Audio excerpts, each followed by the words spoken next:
Y hoy en el Ateneo Escurialense en radio tenemos la posibilidad de hablar con una de las personas que más sabe sobre neuroeducación, algo que nos incumbe a todos y que uno necesita saber cuáles son los avances de la ciencia sobre estas cuestiones tan cotidianas.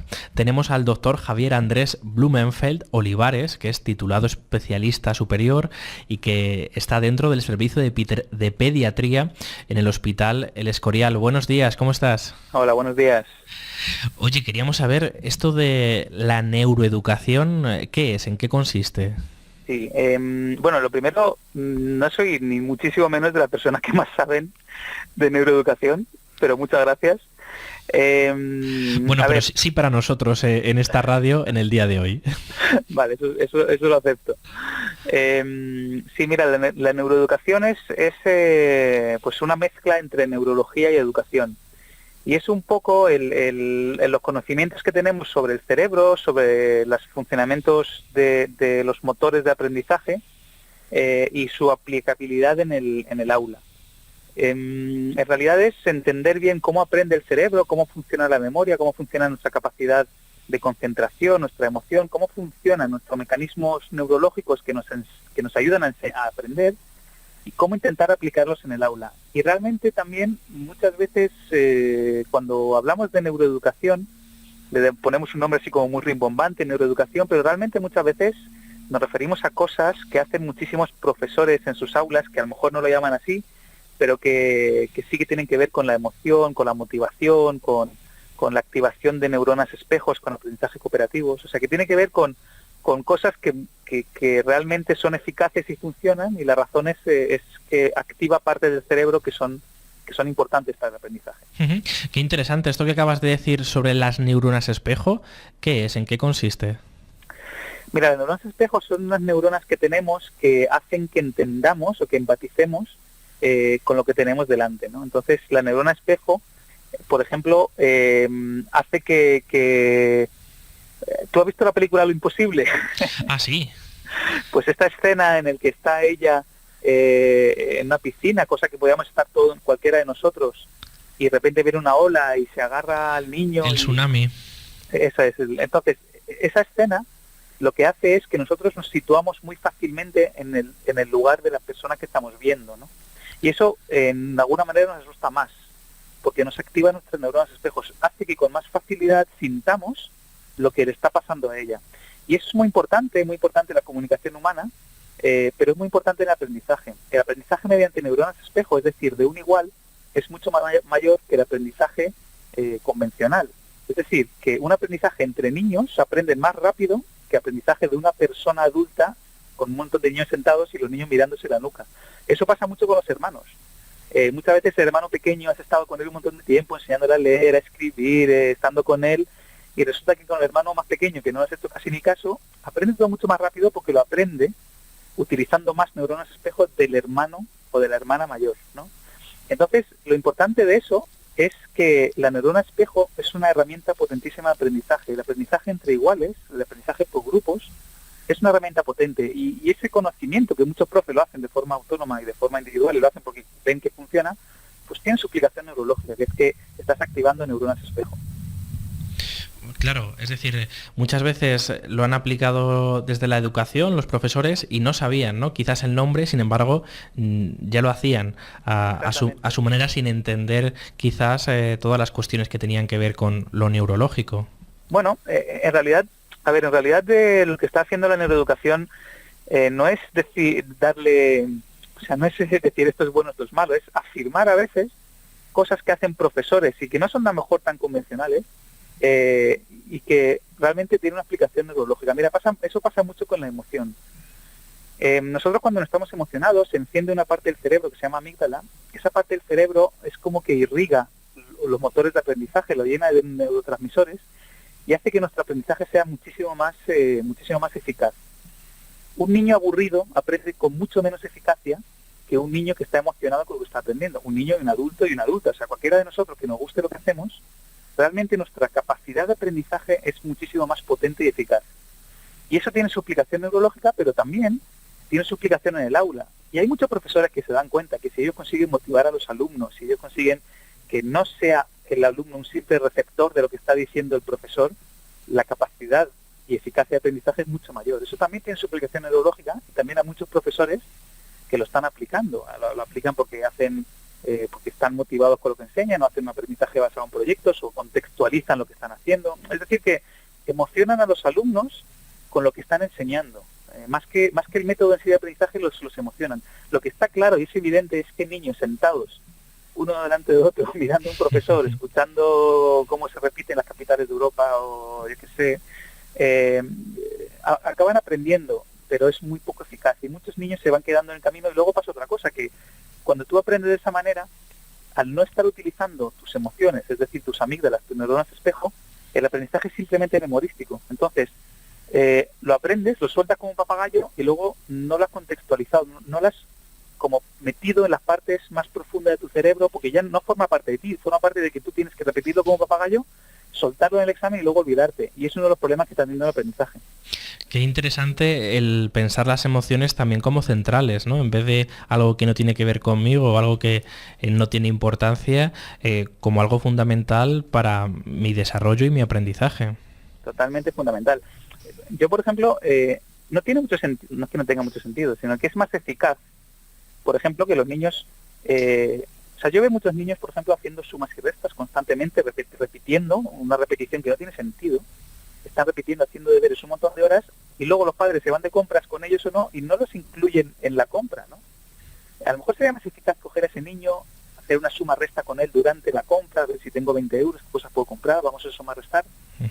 Es mucho más eficaz ese trabajo que sentarse con él a hacer ejercicios. Muchas veces es porque los padres piensan que así coge hábitos de estudios, que no es verdad, lo que haces es aburrir al niño, y muchas veces porque los profes le exigen que hagan eso. Es un tema complejo, pero realmente sería más eficaz contextualizar todos los conocimientos que hacemos. Lo veo mucho, veo mucha gente, yo que sé, que vive en Segovia, que no ha estudiado de Roma delante del acueducto, o que vive en San Lorenzo del Escorial, sus hijos están estudiando el siglo de oro y no se les ocurre ir al monasterio y verlo, o ni siquiera han ido. Entonces, estamos perdiendo un poco la capacidad de contextualizar lo que estamos aprendiendo, que es muy bonito, pero al final está como en los libros. Entonces, si aprendo el siglo de oro y no soy capaz de ir al Escorial, que vivo ahí, o que vivo cerca, o que estoy al lado, y entenderlo y mirar lo que es el monasterio, y simplemente verlo en el libro, puedo vivir al lado del monasterio del Escorial y saberme de memoria el siglo de oro y no entenderlo absolutamente. Es como si la experiencia no tuviese importancia, ¿no? Es decir, que una cosa totalmente memorística o teórica. Pues ves, y eso también muchos profesores lo entienden, y muchos padres y alumnos lo entienden, y eso también tiene su aplicación en la neurociencia. Es decir, las cosas que yo aprendo haciendo, necesito usar muchas más partes de mi cerebro que la memorística, y lo aprendo bien. Yo, por ejemplo, si te enseño a ti, te hago un examen de cómo se hace una tortilla de patatas, tú me puedes sacar un 10, a lo mejor no lo sabes hacer.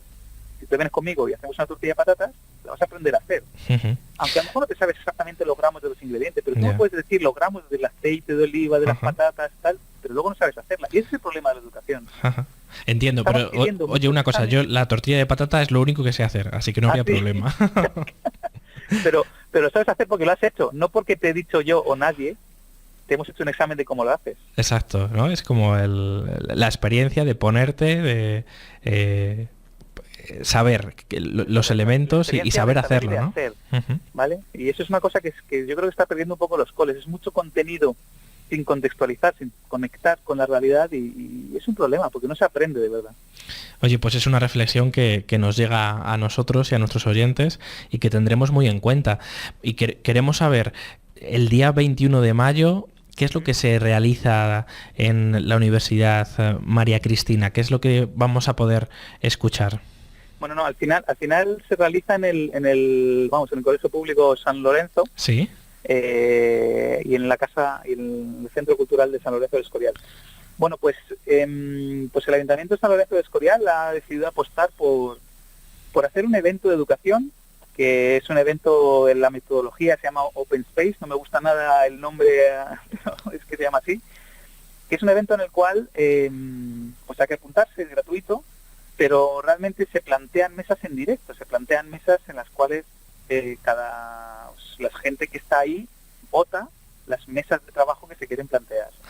En ese momento se forman varios grupos de mesas de trabajo y se empiezan a discutir temas con un moderador, pero discutir temas de una forma bastante amena y sobre todo entre la gente que esté.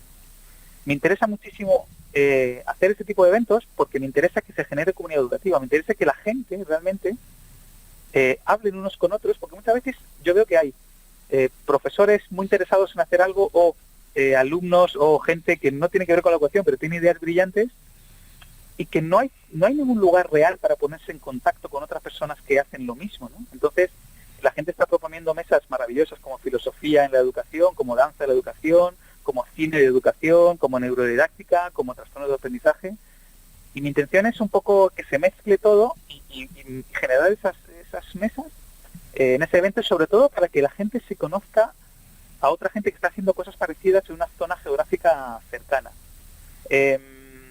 Y nada más, la verdad es que se lo planteamos al ayuntamiento y el ayuntamiento nos ha puesto todas las facilidades para realizar este evento que vamos a llamar Escoeduca y que en internet se puede apuntar uno gratis, es escoeduca.aitosanlorenzo.es. Vamos a repetir esto que es importante, escoeduca@sanlorenzo.es. No, es sin W, es escoeduca.aitosanlorenzo.es. Muy bien.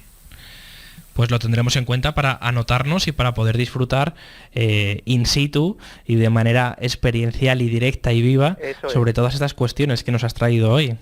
Bueno, y sobre muchas más, sobre todo conocer gente de la zona que está haciendo cosas parecidas y generar comunidad educativa, que en generar gente que hable de lo mismo y que se conozca y que la intención es que luego se cambien los teléfonos y monten algo y que empiecen a salir proyectos reales de gente real, porque realmente yo pienso que la única forma de blindarnos de los políticos que tenemos es que las comunidades educativas sean realmente potentes. Uh-huh. Porque prefiero una mejor comunidad educativa y una peor ley que una ley maravillosa y que la gente no tenga comunidad entre ellos. Pero estoy hablando de padres, profesores y una cosa importante, alumnos. Me interesa mucho que se apunten alumnos, no me he puesto límite de edad. Me interesa mucho que si hablamos de educación haya alumnos que nos digan su opinión, porque muchas veces hacemos todo para ellos y nadie les pregunta, ¿y a ti esta iniciativa, esta idea, qué te parece? ¿Qué te gusta, no te gusta, te parece útil? Y también se pueden apuntar alumnos para estas experiencias. Pues allí estaremos el 21 de mayo. ¿A qué hora comienza? Pues no lo tengo aquí, creo que a las 10.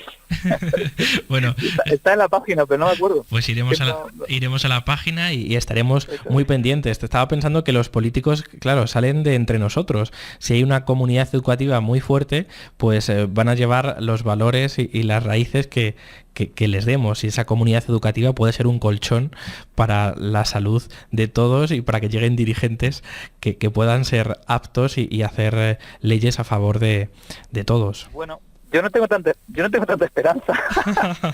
Yo lo que sí tengo esperanza, pues a lo mejor porque yo he perdido la esperanza en nuestros políticos completamente, pero que yo lo que sí tengo esperanza es que la gente se tome un poco conciencia y responsabilidad de que tenemos que hacer cosas nosotros, ¿no?